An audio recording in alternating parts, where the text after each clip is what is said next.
Welcome to the Atlantic Bridge podcast, politics viewed from both sides of the pond.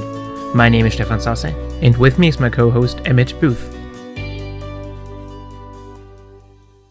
So there is an election going on, and on the one hand, we have a president leaving office who has done so much for black people in America that it has created a certain unrest in the population, and against his chosen successor is running a person who has very high unfavorability ratings and who is basically running on a platform of law and order and trying to mobilize white sentiments without calling them out all too explicitly, relying a little bit on dog whistles and using the growing discomfort that the white majority in the United States has developed over the past years of the last president's tenure and trying to exploit them in order to gain power instead of said chosen successor, who, as we have to point out, has a rather spotty history with interventions in foreign countries and waging wars that are now deeply unpopular. And of course, we are talking about the 1968 election of Richard Nixon against Hubert Humphrey, but you might guess where we're going with this, because we have a situation this year that is quite similar. Like LBJ, President Obama over the past years has done quite a lot to try and integrate African Americans more into the mainstream, to make them more equal, not only in the eyes of the law, but in reality, to further progressive causes. And on the other hand, of course, there is a great intervention debacle with Libya that is now tainting its chosen successor, much like Vietnam tainted Hubert Humphrey back in the day. And we have an opponent who is not exactly beloved by the American people, who has a tendency, history, and reputation of outright lying and saying whatever he just wants to say, and who is really using a widespread feeling in the white majority that they are going to lose in power, lose in wealth, lose in relative status towards the minorities in the country. And there has been a word to describe this, and this word is backlash. And tonight, in this episode, we want to talk about backlash. Where does it come from? What history does it have? And how does it inform our outlook in this 2016 election that is right now unfolding? And of course, also beyond this election. So what do you think? I think that sums it up perfectly. That is some definitely uncanny parallels here, and that backlash narrative is really strong. There's a quote I want to read here. It's from a sociologist who spent a lot of time in southern Louisiana talking to Tea Partiers and then more recently Trump supporters. And obviously there's a lot of crossover there. And she was trying to describe the, quote, deep story that these people were talking about when they talked about politics. Less, on this policy or on this politician, but the overall narrative that they feel is going on in American politics. And this is her description of the deep story. Think of people waiting in a long line that stretches up a hill, and at the top of that is the American dream. And the people waiting in line felt like they'd worked extremely hard, sacrificed a lot, tried their best, and were waiting for something they deserved. And this line is increasingly not moving or moving more slowly. Then they see people cutting ahead of them in line. Immigrants, blacks, women, refugees, public sector workers, and even an oil-drenched brown pelican getting priority. In their view, people are cutting ahead unfairly. And then in this narrative, there is Barack Obama, to the side, the line supervisor who seems to be waving these people and the pelican ahead. So the government seemed to be on the side of the people who were cutting in line and pushing the people already in line back. I went back with this story to a lot of people that I talked to. I asked, is this the way you feel? And they said, yeah, you read my mind, or yeah, I live your narrative. So that, to me, sums up a lot of what's going on here, that it's not just about the absolute objective economic status of white America, so much as this sense of things are changing. And there's this, again, backlash to this process that's going on, and it seems like the media's on the side of it, and the government's on the side of it, and we're not on the side of it, and we have to get that message out. And yeah, I think that is a really, really, really powerful force in American politics right now. I think it might be the single most powerful force on the American right, certainly more than small government ideology in and of itself. More, I would argue, than backlash to Obama's specific policies.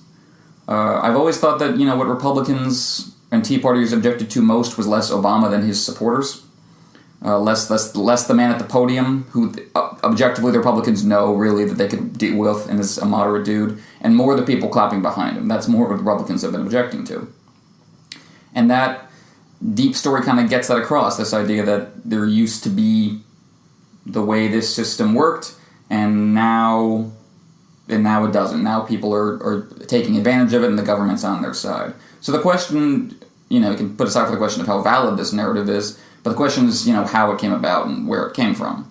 And that's, I think there's definitely a strong case to be made that it's rooted in the 60s, and that a lot of American politics and the way we talk about it and the way we frame issues and how we conceive of left and right ideologically is rooted in the 60s. And rooted in specifically the realignment that the 60s emerged. The 60s kind of gave birth to. It had been boiling under the surface for quite some time before that. But, so yeah, let's talk about the 60s realignment real quick, a bit of a précis. So if you had to sum up the kind of realignment that took place in those elections, how would you describe it? It is the takeover of the Republicans of the South. Basically, the South has been a Democrat stronghold for as long as Democrats existed. It was Democratic for over 100 years when suddenly the Democratic Party's stranglehold on the South was begun to call into question by Franklin Delano Roosevelt's New Deal coalition, which began to break the more traditional 19th century style political fractions within the United States. And this is a very long process, and several historians who are trying to describe it are uncertain whether it has ended or whether it is still a work in progress or whatever. So things are always in flux, and it is extremely slow moving. But in the 60s it came to a head because the Democratic president Lyndon B. Johnson, who had, after Kennedy's assassination, been elected in a gigantic landslide against Trump's, I don't know what you call it, precursor, Barry Goldwater. He won one of the largest majorities ever, and his coalition totally broke apart within, I think, 1.5 years, basically. Yep. Before the next midterms, it was gone. And one of the major reasons for this is, of course, the Civil Rights legislation, the Voting Rights Act, and all that goes along with it, and the backlash to it, because many whites felt betrayed by these policies that suddenly upended the whole hierarchy of power and society as it had been established for so many years in the South. Jim Crow and all that. And this development really kicked into gear in the 60s.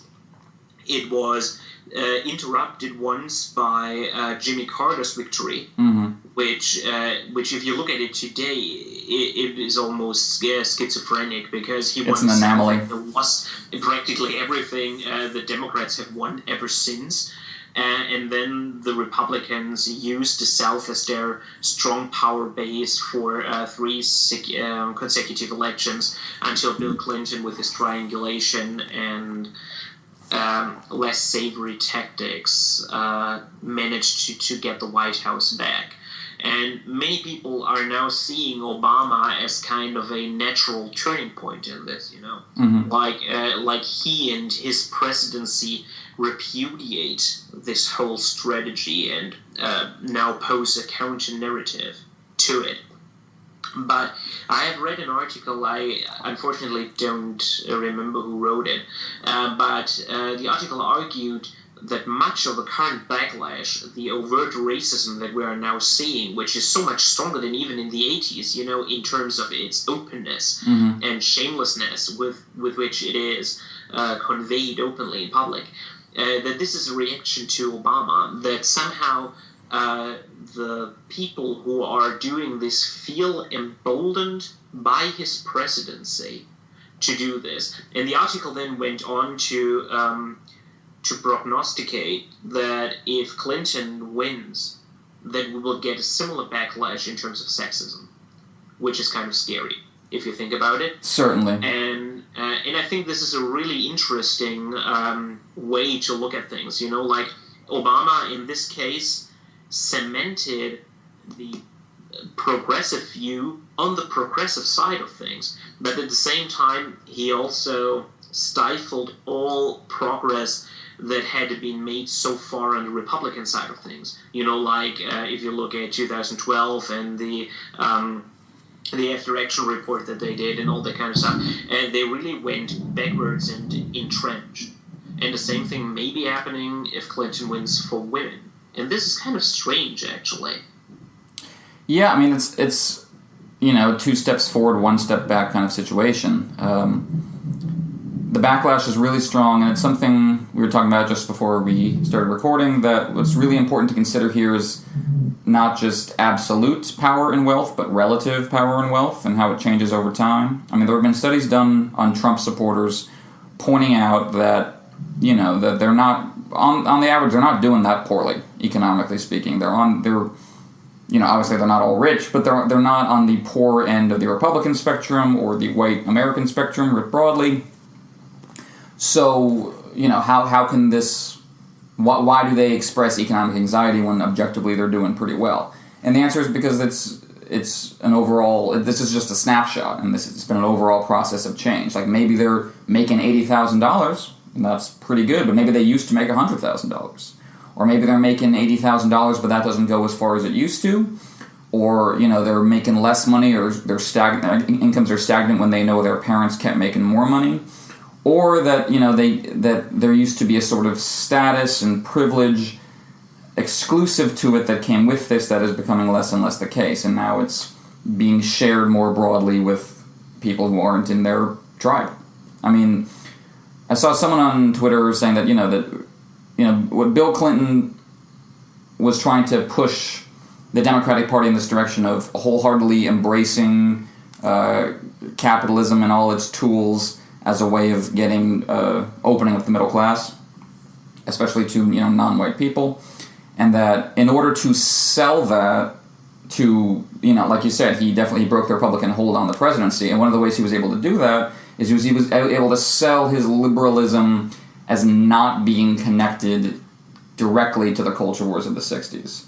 Like there's him going after Jesse Jackson or Sister Souljah or all these little moments and these symbolic moments in this campaign of, which are my least favorite parts of Bill Clinton, that he was able to say, detach himself from that ongoing struggle. And the very fact that he felt the need to do that shows how strongly a narrative that this was still undergoing in the 90s, this idea that that the liberals of the 60s went too far, and that there's alliance between big government liberals and black people, and that they're using it to manipulate the system and shut out hardworking people who've been waiting in line in that whole narrative I mentioned.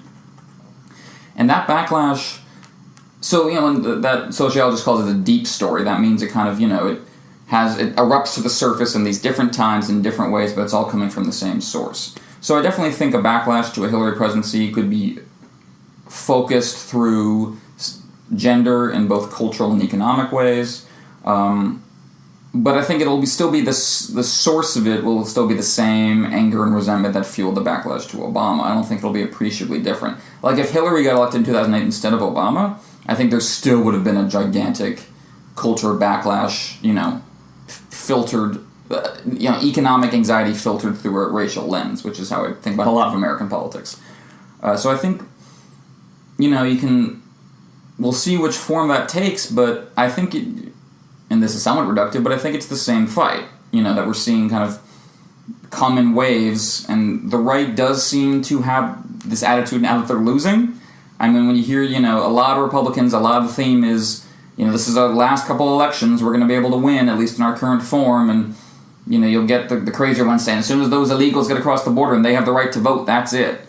And, part of me thinks, like, okay, this is like the end process of that realignment. Like, we're seeing the final sorting out of the parties. Like, it was only like a decade ago that Howard Dean was saying that the Democrats still need people with Confederate bumper stickers to win. That's less and less the case.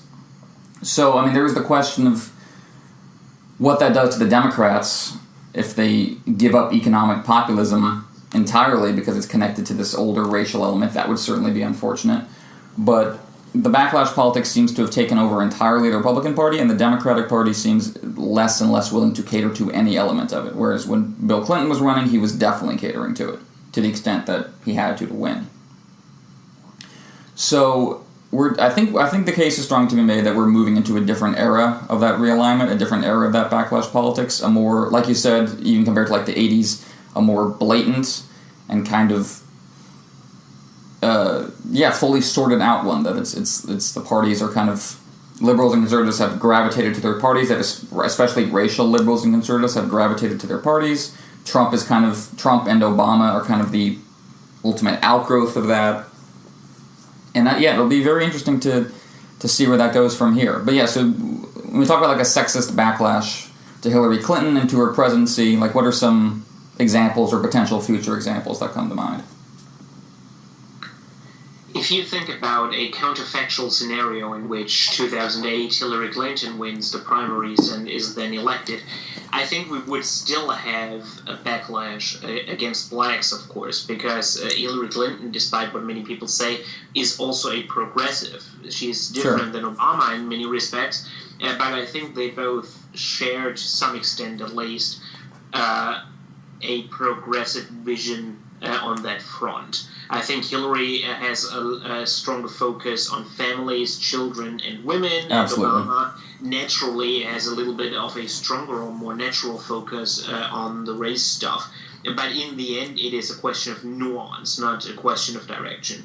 And if I think about a Clinton presidency, 2008 to 2012, and how would then a 2012 campaign shake out, I would guess that the focus would be a little bit less on the takers versus makers thing that Mitt Romney tried, and a little bit more in terms of typical neoconservative fear-mongering, because it plays more into this traditional women weak, men strong narrative. Sure. So I guess Clinton would have felt more pressure than Obama to aggressively intervene in Libya and in Syria and in all those other places, and would have been hammered in the debates and in the general election for it, while most likely being criticized from the left. I think that would have been more like the dog whistling aspect of it, instead of going after the dependents, read blacks who are on welfare. You would go for weak national security, meaning you have a woman and she doesn't have the guts for it, Sure. Because that's the easiest way to do this kind of backlash. The best way to package it without being too obvious about what you're doing. In my mind, perhaps they would have come up with something better. But if you give me the task to attack a woman for basically being a woman without saying this loud, this would be the way I go about it. Not strong enough on national defense. Sure. So it would be like, Mitt Romney had his book. Was it actually called No Apology, or did I just hallucinate that? I think that's what his book was called, his campaign book. And this whole thing about Obama is going around apologizing for America. I bet if Hillary had won in 2008, there would be a lot more of that in 2012. A lot more of the sense that America is being seen as weak and retreating from the national stage. Like Trump's, masculinity bro worship of Putin, I bet that would have come up in 2012 instead of now. Even though, probably not Romney probably wouldn't have done that, but if it would have been a different candidate, I bet that would have been much more the emphasis, that this, this shirtless, horse-riding, hunting, he-man on the global stage is kicking our ass because we elected a woman. Yeah, there would be some version of that. But yeah, I think it is, it's, a lot of it's connected to the same story. And yeah, the people who were selling the Trump that bitch T-shirts, or the Monica sucks but not like Hillary, like all the horrible, insane, sexist swag you'll find at your Trump rally. I mean, yeah, I'm gonna go ahead and bet that most of the people who would buy that are also birthers. I mean, as a majority of Trump supporters are, or that they think Obama's a Muslim, as a majority of Trump supporters do, because I think it's all, from what I gather and from what people who are smarter and work on it more than me gather, it's connected to one singular story about this, idea that we had this dream, we had this system that was working, and now it's not. And the reason it's not is because the corrupt and big government liberals in Washington invited all these people in who shouldn't have been and gave them benefits that they shouldn't have had. And again, it's about relative power, that about, the privileges they're complaining about being extended to non-white people used to be the exclusive domain of whiteness. It used to be what whiteness was. And of course, whiteness has never been a stable, a singular definition. I mean, it's fascinating. I remember when I first started going back to history and realizing, we didn't consider, in America, we didn't consider Irish to be white for a long time. We didn't consider Italians to be white for a long time. And that was just natural. And just assumed Russians took a long time to be considered white. And so, the American story at its best is about how that's changed and about how immigrant communities have been able to successfully assimilate and bring their culture and their ideas into this overall system. And that carries forward to what I was saying earlier about the Clintonian efforts to, not even reform capitalism so much as expand it, which is an idea I think has good and bad attributes. So that's kind of that's I think overall the Obama ideal and the overall Democratic ideal is that we want to reform capitalism and make it work better for everybody. I think Obama would probably agree that's his general economic thrust. And the Republican idea is increasingly obviously not pure capitalism, but the Herrenvolk democracy, the socialism for white people idea. It's the idea that they increasingly, if you look at Trump supporters and Republican voters, what they want is to not dismantle the welfare state. They want to cleanse it of people that they don't think deserve it, and they want to reestablish that line to the American dream. I mean, the pure Republican, pure capitalist message would be that that the way you're thinking about that dream is inherently wrong, and the way you get that dream is you get rid of regulations and you get rid of taxes, and you're all small business entrepreneurs and you all innovate. But that's not really the lived experience of the vast majority of Americans, and not really what the vast majority of them believe. And I think this narrative I was talking about earlier is much closer to the mark in terms of what the Republicans are talking about. That's a backlash to this 50 years of progress being made. And obviously there's progress before the 60s, but that was very much the flashpoint, I think very much where the kind of the tropes and the ideas and the narratives are coming from. That's really what they're pursuing at this point. And yeah, I'm interested in how this perpetuates itself in the years to come, because it seems, like you said, a lot more blatant now, and the parties seem a lot more ideologically sorted, and you've talked a bunch about polarization, and that's certainly part of this process. So yeah, so I wonder how that backlash plays out in the years to come. Like, do the Republicans, do they turn outright into a resentment-driven white nationalist party? Like an outright version of the National Front where they want to keep welfare benefits but just kick immigrants and black people off it? Or, because, you mentioned the Republicans' autopsy report, but I have such a hard time envisioning that party existing in reality. Like the more immigrant-friendly, more women-friendly, still capitalist, strong Republican Party, because there's just no constituency for that. Like there's not a vast base of people who really, like, that's their defining ideology. The real defining ideology of the right is the backlash. And yeah, I don't know how you play that out when dog whistles aren't working anymore, and when the Democratic Party is not interested in even halfway playing their game anymore. That's gonna be interesting to see. But yeah, it is interesting to think about the nexus of sexism and racism in that regard, and how they can both play off each other. I mean, what you describe is visible now. When the Tea Party began in 2010, it was at least spun, I think it was racist all the time, but at the time it was always presented like a backlash against the stimulus and against, making government debts. Like all Republican voters had no higher priority at all than a balanced budget. And this whole theory was an underlying foundation, basically, of Mitt Romney's whole cause. Right. When Mitt Romney presented himself, he was always going for this, I am bringing back fiscal conservatism, and I am going to put this government on a sound basis. Mm-hmm. And it was always implied that the unsound element of it was the Democratic coalition. Again, read mainly the black guys, because they were the takers, the 47% and all of that. But the main message was running on a balanced budget. And you don't have that at all. 4 years later, they don't give a shit about it. I mean, I have to imagine sometimes Paul Ryan sitting in the House of Representatives and watching this, all this stuff on a live stream, and thinking like, why is nobody talking about this? This used to be important somehow, and now nobody cares. Trump's budget proposals, Republican proposals have always been insane, but Trump's proposals are insane in a totally other direction, Mm-hmm. It is like, I will balance the budget and at the same time spend trillions on infrastructure without cutting 88% of the current budget. And you are just sitting there and like, this is not even numbers anymore. This is...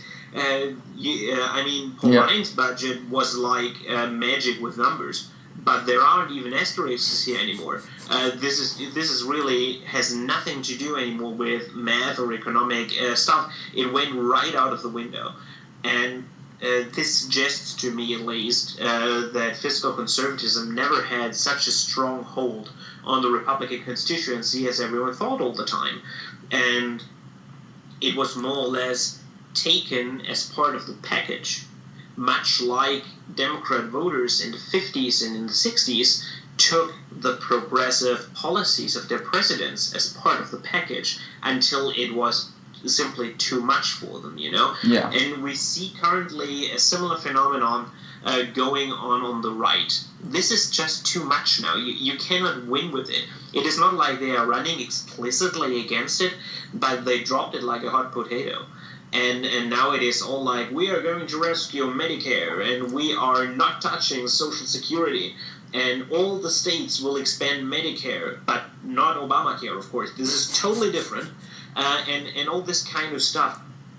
And there has this change been going on. And I guess the Tea Party, from the beginning, was more about the culture wars and the backlash against this, because Obama's election really sealed the deal on the culture wars. And it is hard, of course, in hindsight, because right now this is very obvious to see in all those decisions, like when the Supreme Court made gay marriage the law of the land. Now we have proof that the culture wars are definitely won by the progressives, and everyone knows it. I mean, if you read the American Conservative, they are constantly talking about the Benedict option. We have to go into seclusion and in exile to preserve our way of life for after the apocalypse. They know they lost. And in 2010, I'm not quite sure if it was as obvious back then, because now, of course, it is, but back then it might not have been. So this false reading of what the Tea Party really is about is easier understandable. But still, that's what I think it is about. You are losing a definition of culture, of the maturity of what it means to be American in the first place. Mm-hmm. We talked about it when the DNC had its giant festival of progressivism, and this whole we are now the maturity thing. This celebration of the victory in the culture wars. Midnight in America versus morning in America. And this has to produce a violent reaction. Losing such conflict always does. And if you think about George McGovern in the early 70s, where you had one last hurrah, and this might very well be the last hurrah of the classical conservatives as we have known them since basically Nixon.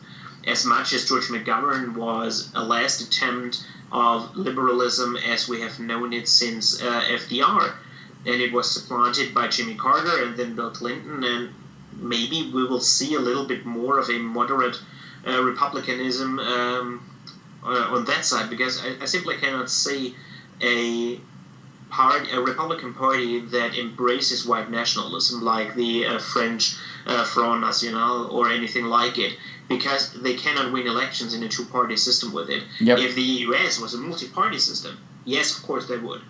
But this is not sustainable. At least I don't see how it would be. No, it's true, and it's, you know, that backlash isn't going away. I mean, you mentioned the Tea Party's reaction to Obama, and, you know, Ta-Nehisi Coates wrote something great about that a couple years back, that, you know, you have this history in the 60s and the 70s and the 80s of, you know, of black groups agitating the federal government and appealing to federal government for support, and, you know, you set up this group and you meet with the senator and, you know, acting as an interest group among interest groups. But then when you have Obama as president, he's no longer appealing to federal power, he's using it. Like, there's this process, the hierarchy's been upended. So, like, when he promised to get to the bottom of, you know, Trayvon Martin's murder and pursue that and put his Department of Justice on it, you know, that's very different if you're just observing it as a conservative white American than, you know, black protesters outside the Department of Justice trying to get them to focus on Trayvon Martin. It's a very different thing you're watching. And yeah, that produces a very kind of galvanizing identity politics, where you're questioning what the concept of America and American power and the American government is. And it, you know, if you don't recognize yourself in that, suddenly I think you feel alienated from it. Which in the abstract, I certainly felt alienated from the Bush administration. But it's connected to all these other cultural assumptions about how the country should work and how race and gender hierarchy should naturally be together, and that having that challenged is the concept being thrown around now called, I think it's white fragility, I think sociologists are calling it, where a lot of white Americans are really, really just, you bring up racial issues and they just snap. Even if they're politically moderate, even if they're, you know, a lot of good on other issues, that there's just kind of this sense of, you know, it's fallen apart.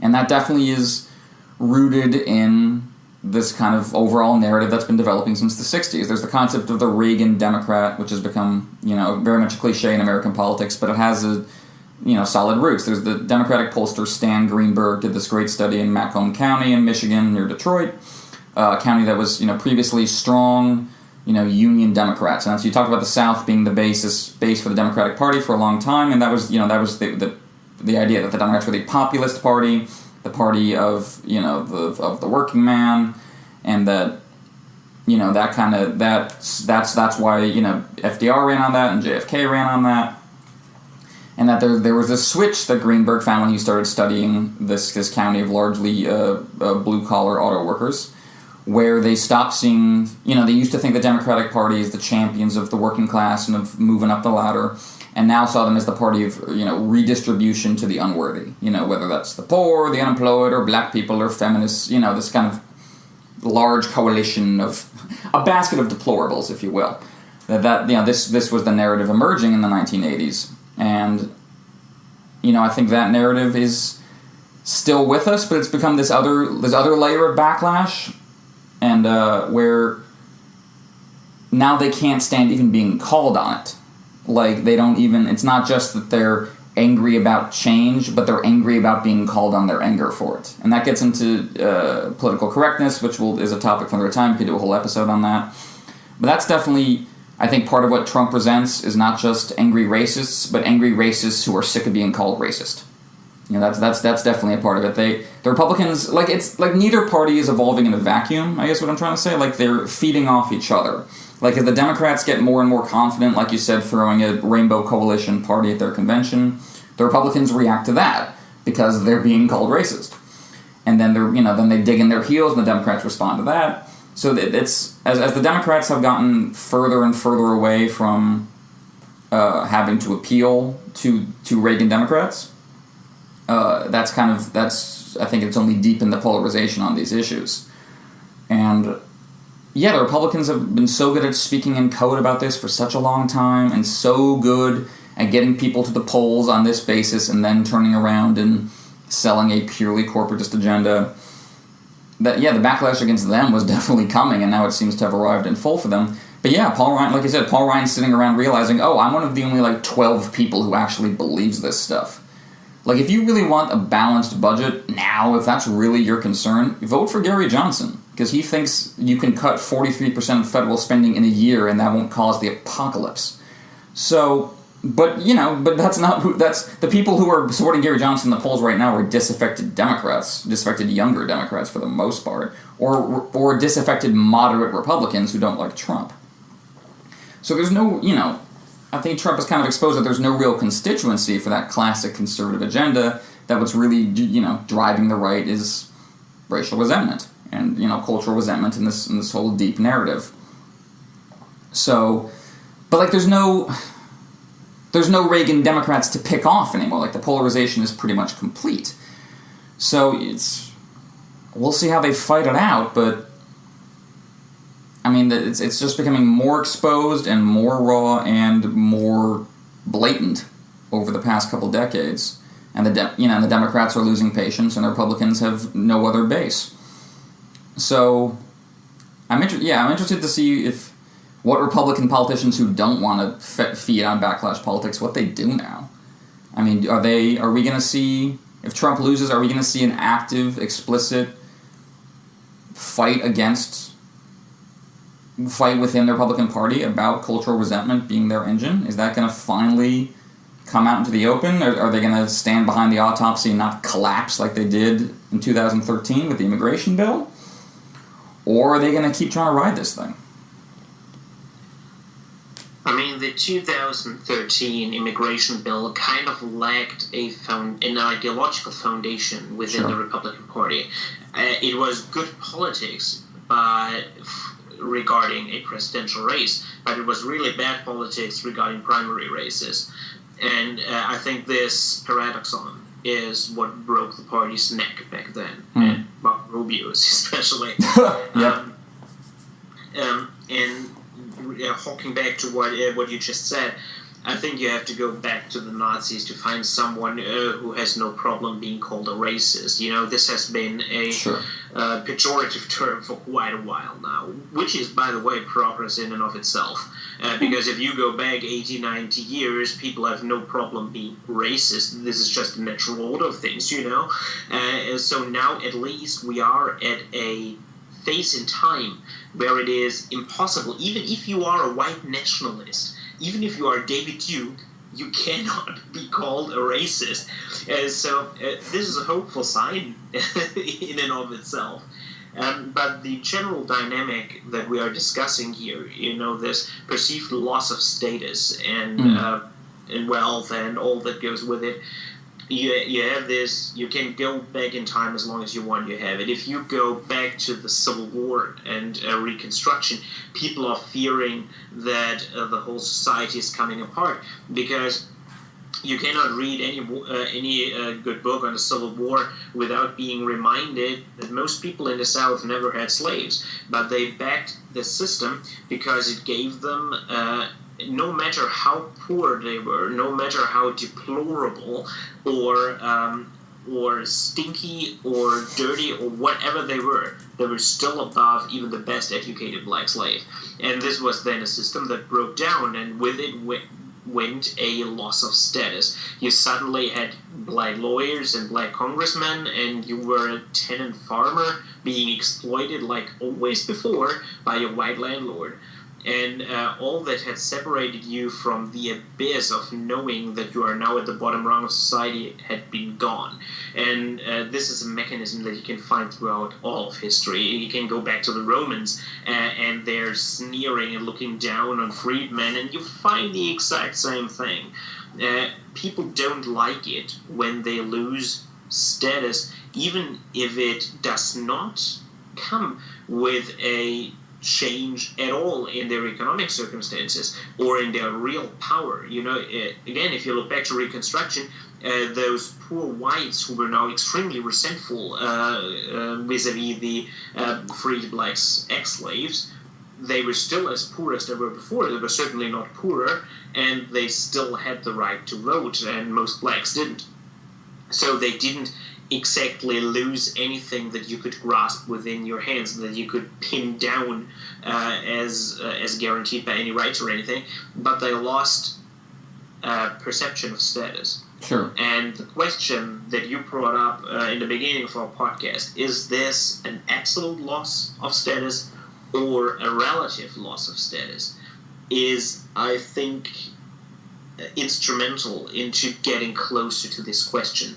Because if status within a society is a zero-sum game, then the backlash has actually merit, because those people really lose something. If you see it like when women and black people and all the other minorities go up, somebody has to go down. Like every rung fits only one person. Then this backlash is absolutely understandable, and it will trigger a brutal fight.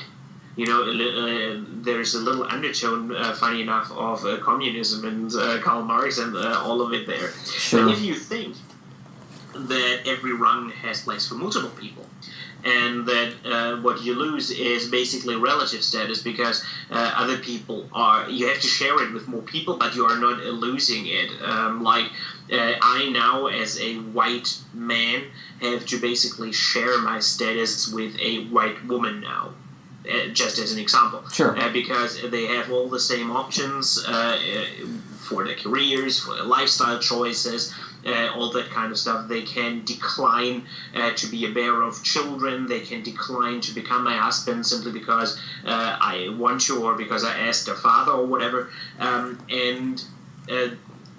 I would argue that this is not an absolute loss of status for me, but I definitely can understand on a theoretical, intellectual level people who feel that this is a loss of absolute status. Because if your whole identity, your whole way of life is built around a certain perception, for example, I am living in a suburb, sure, and this is my suburb as long as people who look as I do, who live as I do, as a nuclear family, father works, mother is at home, raises the children, all are white, all mow their lawn at Saturday, 9 a.m., and suddenly black people come in, and maybe the father stays at home in a white family, and there is a gay couple next door, and then everything around you breaks down, and what was yours, your way of life, you can, in theory, live it on, but since you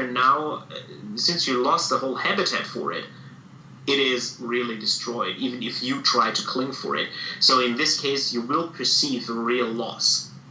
And the question I really can't get my head around is, can we get this on a level in which everyone perceives it only as a loss of relative status? Or is it, in the end, really a zero-sum game, and we have now to accept that the culture war is won by our side, and that we have defeated like 40 or 55% of the population who are now losers and feeling like it, the term of war implies. And the consequences of this are grave, because if we won a war, then we are now an occupation force. Sure. And if we didn't, if we won an argument, then we can hope to bring the other people around and let them see our side of things, and in the end, eventually, we will all hold hands and enjoy the fruits of this victory together. And Hillary Clinton and Barack Obama are obviously running on the second message, and Trump is running on the first. They are now founding an insurgency against us, the occupation force, in their suburb. And this is, I guess, how I would try to sum up the conflict that we are now seeing. Absolutely, it's the mudsill theory, the idea that you only feel, your status is only secure as long as there's somebody beneath you, no matter how bad your status gets. And I think that definitely holds true here. And yeah, I think it's a question of how you fight that and how you deal with those attitudes. I mean, you have all these Trump supporters and Republicans who now think that, racism against whites is now a bigger problem than racism against blacks, and being black actually helps you in the job market because affirmative action, blah, blah, blah, blah, blah, blah. Right, which is nonsense, but it's like it's genuinely believed. And I do have a problem with some people on the left, and I do put Bernie Sanders into this category, who trot out the false consciousness idea that they've just been lied to and they've just been brainwashed, and if you just explain their economic interest to them patiently enough, they'll come around. I don't think that's true. First of all, I think it's condescending. And secondly, people, part of one of the huge things about this backlash we're talking about is how people have linked economic and cultural issues together. And they can't really pry them apart anymore, because it's not just that I'm losing status, it's who I'm losing status to. And the question of how the Democrats get around that, and maybe I guess this is probably where we should settle up, is how what people who generally believe what we do should deal with it. Like, I've heard people make the case that, that you have this segment of poor white people who believe terrible racial cultural things, that doesn't mean you should cast them out or treat them like lepers or act like their economic anxiety isn't real or try to come up with economic platforms that should help them. And I agree with that. We should do that. But what do you do when they still say no? What do you do when red state governors refuse free Medicaid? Like, how do you... Obama spent 8 years with his hand outstretched, and they spat in it every time. How do you... Is there a way around that? Because, part of me, maybe this is the immature part of me, thinks, no, you can't. This is just a grinded-out culture war, and just one side has to win. And they, and Trump is their expression of, like you said, their acknowledgement that they're losing. Like, I don't know if I agree with the idea that, I certainly think if you had a massive jobs program, if you helped, you had pre-K and childcare and stronger, better work week and all these great, left, center-left economic ideas that can improve the living standards for your average American or your average white American or your average Republican or your average poor white American, whatever category you want to put it in. But what if you do that and they're still not happy because they see the same benefits being extended to people who aren't them? What if the mudsill theory is true and they absolutely need that whiteness, that status, that hierarchy, otherwise none of it matters? Like, if they still feel like people are cutting in line, they might not care that the reward for them at the end of the line is better. They might not, even if the prospects improve, if that overall deep story, if that narrative and that backlash holds, it's not really going to matter. I mean, obviously economic programs are good in their own right. But, yeah, I don't think the center-left strategy of simply ignoring these voters is going to work, and nor do I think the Bernie Sanders-style strategy of, give them benefits and they'll calm down is going to work.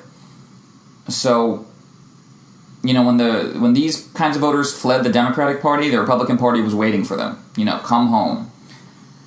Now, now they're clearly alienated from Paul Ryan's economic policies, and they're clearly alienated from Paul Ryan-style political presidential candidates. But the Democrats, there's no home for them there. So let's close on this. What do you think the Democrats should do about this? I honestly really don't know, but maybe we can try to shed a little bit more light of this by enlarging of our point of view here, because over here we have basically the same problem going on right now. About 1.5 years ago, a movement started in a city in eastern Germany, starting to regularly protest against what basically amounts to this whole backlash and political correctness stuff.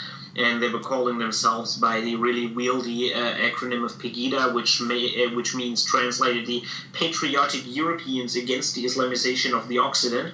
That's Jesus. a very German name here, right, going on. Indeed.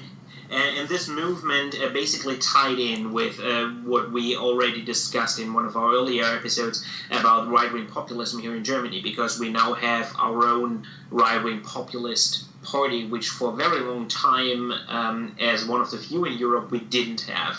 And they came more or less really into focus and now into electoral successes with the refugee crisis. Sure. And this is a really big question now, and many people feel like they are losing again in status. And what you hear if you talk to these people is always this, I am not recognizing my country anymore. I am a stranger in my own country. I cannot continue to be a German in Germany, and I'm hearing Arabic at every corner, and all that kind of stuff. It sounds familiar, right? Mm-hmm. So it is basically the same discussion.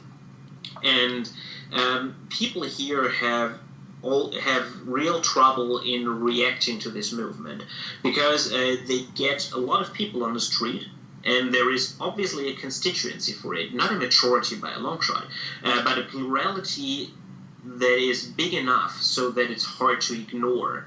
And it is not left-wing, which makes it even harder to ignore, because for some reason left-wing protest movements are always easier to ignore than right-wingers. The politicians here try different approaches. In the beginning it started with those are people with actual grievances that are not expressing them in a way you should express them. Sure. That's they tried in the beginning. Always this, they have actual, real, serious grievances that need to be acknowledged without anyone ever talking about how to acknowledge them exactly. Yeah. But at least it was always legitimized. And people only criticized the exact way in which these grievances were uttered. And when the protests began to become more and more aggressive, when our Chancellor Angela Merkel started to be called a traitor and to be booed and threatened and all that kind of stuff, opinions slowly began to change a little bit. The whole discussion became more aggressive. And right now, on our own right, it is absolutely fashionable that you call Merkel a traitor and to say that she actively wants millions of refugees to come in and to change German society. That is her long-term plan. She wants us to become an Islamist country, and you're like, why? But this is really, there's a host of stupid conspiracy theories going on. And then about half a year ago, our Secretary of for Economy, who is also the Vice Chancellor, he called them basically the equivalent of a basket of deplorables. He called them scum. Oh my! I think would be the proper translation. Sure. And this generated a huge outcry. Like how those guys are voters. You cannot insult voters, and those people have real grievances, and you cannot talk about them like this. And the same guy, by the way, drew criticism before because he sat down with them to discuss their grievances, and they said you cannot legitimize them. So there is a real uncertainty going on how do you actually work with them. And now we had, only last week, we had those elections in one of our states, one of our smallest ones. It only has 1.5 million inhabitants. It is largely rural. Mm-hmm. There is nothing of import there except tourism industry, but also tourism industry mainly for Germans. So it is really our backwater state. Mecklenburg-Vorpommern, it's called. Sure. And our right-wing populists, they captured 20% of the vote. And this is their best electoral success so far. And the first state election after the backlash against the refugee crisis began, so it's kind of a litmus test there. And Angela Merkel's very own constituency is there. I see. And so this makes it kind of testy. I imagine. And now we have this discussion again. How do you work with this new situation in which 10 to 20%, depending on the state, are voting for a party that really spits in the face of the whole consensus that you have been living by, like multiculturalism and a certain openness and all the kind of stuff, democracy. Now you have people who are calling the chancellor a traitor and who want to close all borders and social benefits only for real Germans and all that kind of stuff. And do you try to bring them back into the fold? Do you try, as the Conservative Party especially, which Merkel is the head of, do you move to the right in the hopes of recatching them, or do you entrench?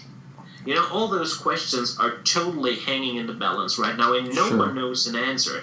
And I am gravitating more and more towards, I fear this culture war has to be waged, it has to be thoroughly won, and those guys are basically lost. And I really hope it is not so. But I'm currently slowly moving towards this view. Yeah, I agree. As often gets left out of the Hillary stuff with the basket of deplorables, she was saying, half the Trump coalition is a basket of deplorables. The other half, she went on to say, are people who with, legitimate grievances, who feel lost and confused and aren't expressing them properly, blah, blah, blah, all that. So, you could think you could potentially win those over. But at what cost to your party? At what cost to the left, both on your side of the pond and mine? Do you really want a left-leaning party, a liberal party that has to make ideological room for that? I like that the Democrats don't have to appeal to guys with Confederate bumper stickers anymore, for the most part, or don't try to, for the most part. I think that's a positive development. I don't think it has to go hand-in-hand with giving up economic populism. I think that's a false choice. I hope we don't have to think about it that way. But you have to, anti-racism is not up for negotiation. That has to be, that we are a multi-ethnic society and will remain as such, and this is a positive thing. That's not up for debate. At least it's not for me. And that's a deal breaker for a lot of non-deplorables at this point. A lot of people who aren't in the alt-right and aren't trolling people and aren't, super Trump fans. There is a reason the Marco Rubio had to back off his own immigration bill. Because the Republican base revolted the same way they did when George W. Bush tried the same thing. And there's a reason the autopsy never went anywhere. And there's a reason Mitt Romney felt the need to say stuff like self-deportation. And there's a reason Trump is the Republican nominee. Because even the Republicans who are not festering, obvious haters believe some of this stuff at some level. Believe in that narrative, even if they don't think of themselves as white nationalists, even if they're not conceiving of it in purely racial terms. That's there. And I don't know that the left... Any proposed left outreach to them will work, and I don't know that it should. But those voters aren't going anywhere, so... Yeah, that's for sure. That is not even the problem we have here, because do tell. This is not a topic for the left. Our problem is more what the conservatives will do. This is, of course, different from the United States, where the conservatives are the hub of it. But here, the new right-wing movement is growing outside of the Conservative Party that's trying to actively consume and change it. So the main problem that I see for our own domestic policies here is, will the Conservative Party continue with what they did under Merkel, which is to move into the middle and to moderate, which is the opposite path that the Republicans have taken, will they stay here, or will they move back to the right? The left is more or less a little bit out of this fight. They are losing protest votes, especially on the hard left, but that's the whole extent of it. It really doesn't affect them as much as the conservatives, funny enough. Yeah, that's in part a testament to our different systems. The multi-party system just creates different incentives and different opportunities for voters to express themselves, and we certainly do see the lack of it on the American side, where you have a lot of these voters who, are not fond of Paul Ryan-style conservatism, but the Democrats are anathema to them at this point for cultural reasons. So yeah, I wonder, they might take the Benedict option, like you say, of just kind of retreating from politics and just becoming kind of non-voters or focusing more on local stuff. but I don't know, that energy from the backlash, that has to go somewhere. It would be great. You know, it would be great. For me, my best case scenario is it leads to us adopting a parliamentary system. Like that's what the energy leads to. That the pension Republican Party becomes so much that the two-party system can't really tolerate it anymore, which would be fine. I love to see like these center-left Democrats fighting it out with the Workers' Party or whatever. You know, that'd be great. I think that'd be beneficial for all sides. Sadly, I doubt that's happening. You know, it's a pretty entrenched system, and we've gone through realignments before, although never with parties this polarized. So we shall see. But yeah, that's interesting stuff about the kind of the backlash on your side of the pond. It is interesting to consider that, yeah, the left could kind of stand back from it and watch the right consume itself. And I guess we don't really have that luxury in our system. But it's an interesting, it's an interesting comparison. And I guess, I'm shamefully ignorant on that. Like, what?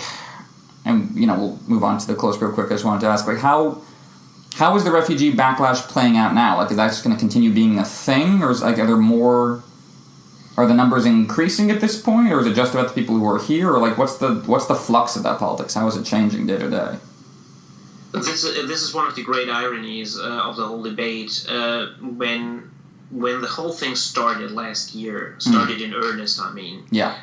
Merkel said her famous sentence of, we can do it. Right. You know, like, the English translation doesn't really carry all the nuances of wir schaffen das, because you cannot imagine the sentence playing out like Barack Obama's yes, we can. This is not like a yes, let's do it, you know, let's go, and it's more I'll translate it more like we'll manage. Classic. That's what it really means. Sure. You know, we'll manage. We get through this. We can get through this, and right now we are actually doing it. You know, from the over 1 million refugees now that have come here since summer 2015. I think the number I read is around 200,000 are still living in improvised shelters. You know, like in gymnasiums and in derelict schools and all that kind of stuff. All that improvised. The rest, the other 800 to 1,000 to 1 million people are already living in normal homes. You know, like in all kinds of flats and stuff. Of course, you cannot imagine this as luxury apartments, but they are living in more or less normal homes. And we are now teaching really thousands and thousands of them in organized courses to speak German. There have been jobs created for tens of thousands new teachers all over Germany who are teaching them. And we are really trying this. You know, we are basically committed to integrate those people as fast as possible. And this is working surprisingly well. There have, of course, been hiccups, and some of them are not willing or not capable to learn, and there have been those famous incidents of sexual abuse and all those very unsavory headlines. Sure. And if you have the ill fortune of a greater number of refugees moving into your direct neighborhood, this disrupts your life. You know, we have friends, they own a house, and a neighboring property has stood empty for years, and now the state has rented it. Everyone who has empty property in Germany now is making a killing, by the way. I'll bet. The state is paying outrageous rents for everything where you can shelter refugees. It's incredible. Sure. If you have a hotel, you are now booked. I imagine. Yeah, so, and now they have all those guys, they're Syrians, I think, and most of them, or all of them, are male and pretty young, and those guys have different conceptions of how life is organized. You know, for example, they, as Arabs, they are much louder than we Germans are. So this is disrupting your life, and they are looking over and things that you don't do, but as a German, but you only know if you have lived in Germany for quite some time. You know all those little details in social interactions. They don't know, obviously. And this is causing friction, obviously. Right. And my wife is one of those teachers that has been hired. She's teaching refugees in German and in those other get-along competences that they need. And she is telling stories, and it is incredibly complex, but many people aren't really happy about them being here because they are a disruption, of course. It's a social disruption. There's really no questioning that. I mean, considering the scale of it. Yeah, it's incorporating a million people. Of course, it's disrupting. It's incredible how little a disruption they are. Of course. But still, they are. And the stories in the age of social media, they tend to be to move faster. What would once have been only a headline in a regional newspaper that is read by a few thousand people can now be shared over Facebook within hours. So if you get news like a little girl was sexually not abused, but looked at improperly or touched or whatever, this is making headlines throughout Germany now, which contributes to this backlash. And this is a real problem. Sure, and we get, similar things here where Trump brings up people on stage, like, my husband was killed by an illegal immigrant, and if he was never here, then it never would have happened. Which you can obviously point out, like, immigrants and illegal immigrants tend to commit crimes at much lower rates than native-born Americans, but, the main point being, like, of course there's bad apples when you're incorporating thousands or millions of people. It would be absurd to expect otherwise. The question is whether it's worth it anyway, and whether the trade-offs are worth it, and whether you want to kind of live in a society that makes those trade-offs. And, you just got to hope you can keep answering yes, at least at a large enough rate. And so in that regard, like, maybe just what we're talking about with the backlash is just another wave of the cycle, and, just no different from when other waves of immigrants landed in this country's shores, or when your country had to incorporate various populations or come together as a country from different branches of, German kingdoms. Like, it's just another wave of that. But maybe not. Maybe there's something more potent this time around, or something more frustrated, or there's just enough of an erosion of trust in institutions that it's going to be different. And we'll definitely see how that plays out in both elections and culture in both our countries in the months and years to come. But I think I'm exhausted on that main topic. How about you, good sir? Absolutely, I do agree. So what do you say? Let's move a little bit more into the current events section. Sure. Which also means that if you are listening to this, and it has been some time, we recorded this on September 16th in 2016. So if the elections are already a thing of the past, and you just came back to this podcast for whatever reason, and you are not interested in our hopelessly outdated views, this might be the moment where we say goodbye to you. But if you are interested in our thoughts on the latest poll numbers and predictions for the presidential debates, then please, by all means, stay around. Yes, indeed. So yeah, the polls, Democrats are freaking out right now. They are. National polls have showed a strong tightening. Hillary's now behind in Iowa and Ohio, and it's pretty much a deadlocked race in Florida. Electoral college vote and overall popular vote still gives her a narrow edge, but it's a very narrow edge indeed. And the momentum, at least currently, seems to be with Trump. Now, I think the freak out is premature, and it's useful if it makes you work harder. Bad if it acts as a paralytic. But yeah, I think, the dreams of a double-digit Clinton victory back in August were always kind of, for reasons of polarization and her weakness as a candidate, were always kind of out of reach. But do you think this is just a reflection of a bad news cycle regarding her basket of deplorables comment and her health scare, or do you think we're seeing the beginning of a Trump victory? I wouldn't go that far yet. I have to say, I'm really concerned. Sure. Not in a way like I expect a Trump victory now, but it has become so much of a possibility that you cannot really use the same glibness that we showed earlier. This is fair. About these topics, what we see definitely a tightening. And given the events of today, where he used the CNN announcement to promote his hotel, and the backlash, there we are again, of many journalists against it, this may be already the end of the tightening. That was powerful to see the media turning on Trump. Many people have pointed out that whenever the coverage is about Clinton, Trump's poll numbers go up. And whenever coverage is about Trump, Clinton's poll numbers go up.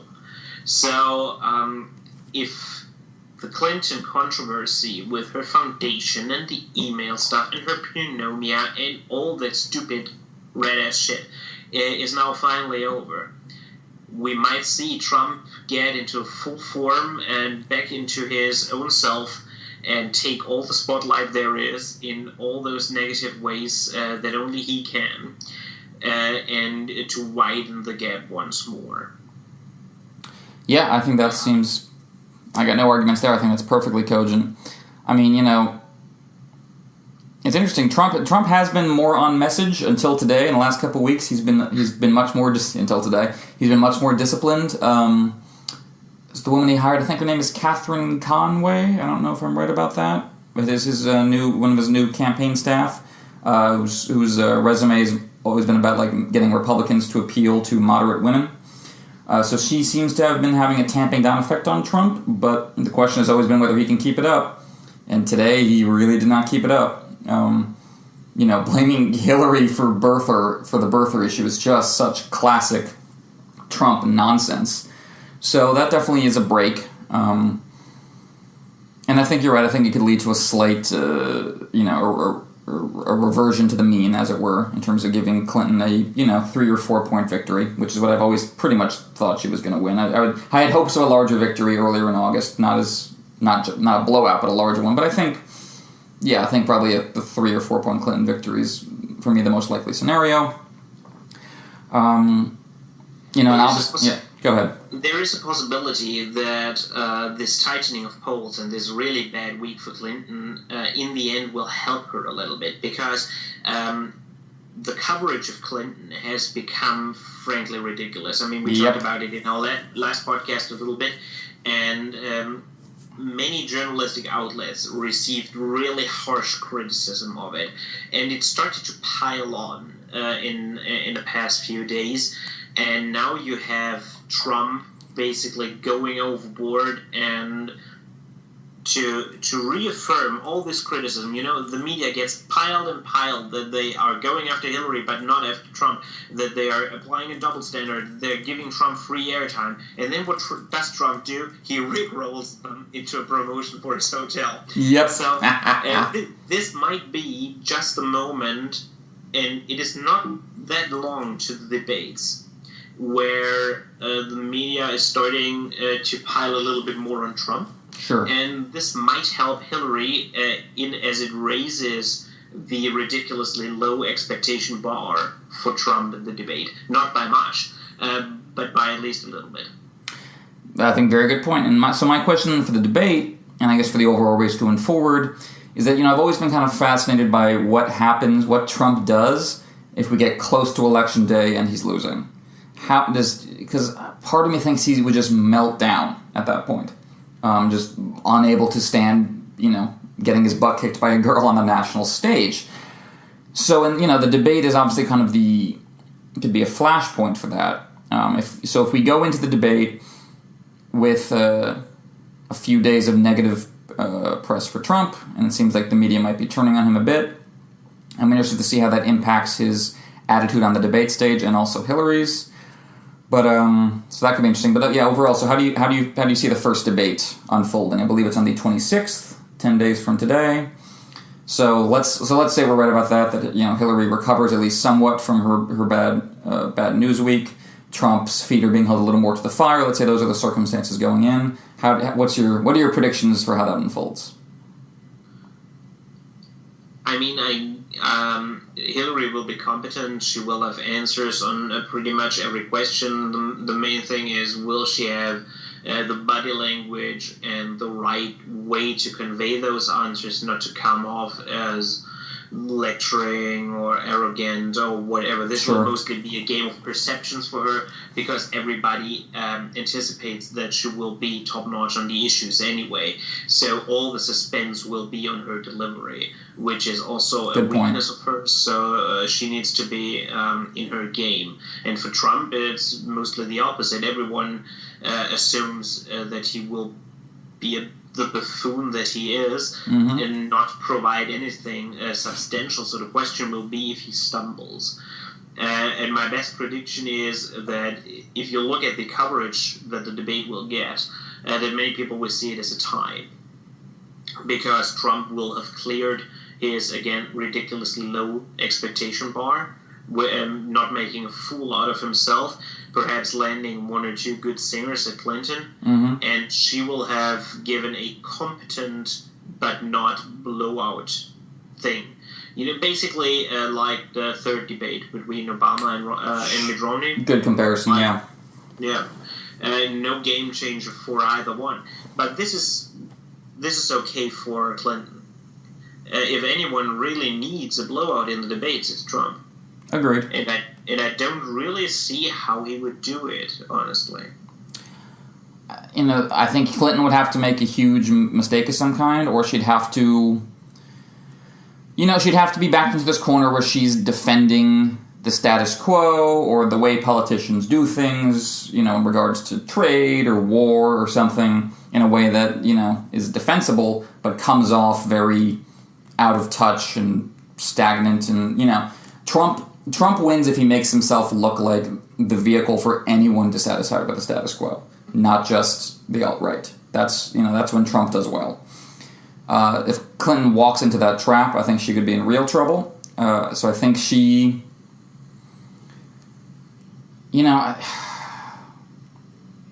this sounds somewhat naive or simplistic. She needs to present herself as a decent person, like maybe more than above all else. And I think that's part of her delivery too. She needs to present herself as just as respectable and trustworthy and, other boring things that might seem less boring when you set them next to Trump, because that's the one thing Trump can't really pretend to be. So, yeah, I completely agree with you. It's going to be a lot about delivery, a lot about tone and attitude, about whether Trump can restrain himself, whether Hillary can fight back against her perceived inauthenticity. I can't pronounce words, but you know what I'm saying. She needs to come off real. She needs to come off genuine, and that's obviously hard to manufacture. So I agree that will be a lot of attention paid to those things. Probably no bombshells in regards to policy.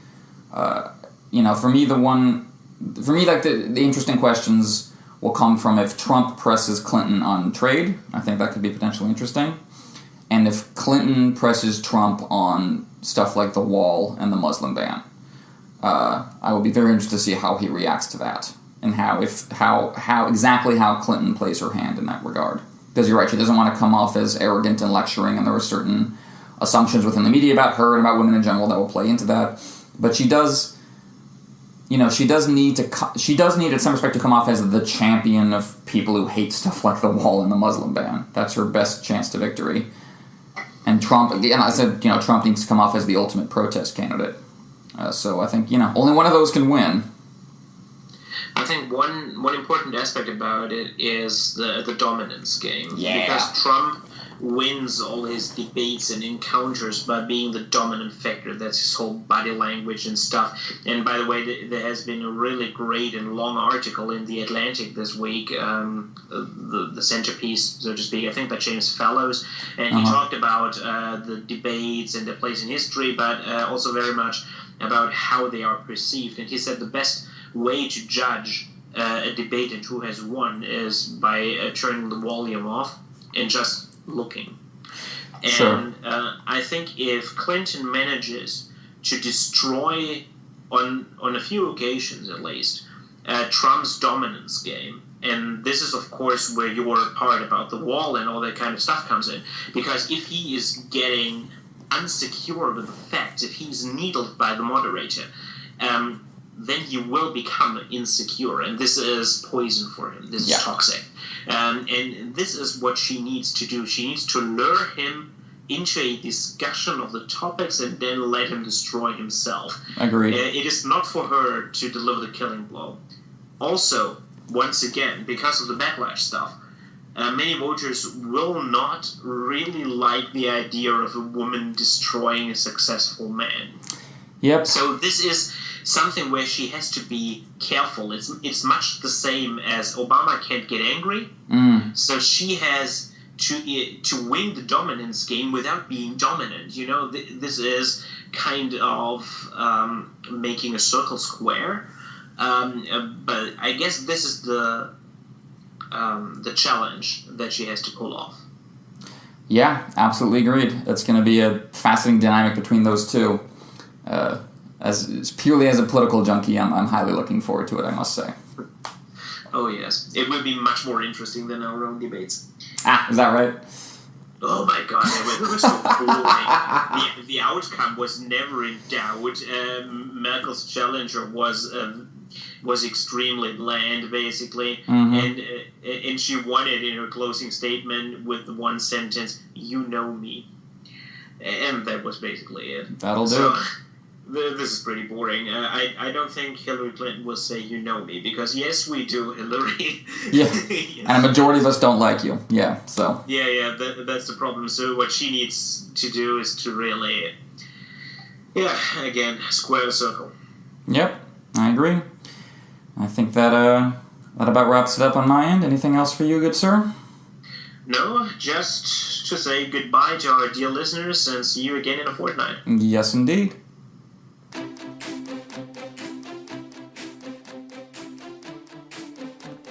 You have been listening to The Atlantic Bridge, a podcast about politics viewed from both sides of the pond, with Emmett Booth and Stefan Sasse. New episodes out every fortnight on Friday.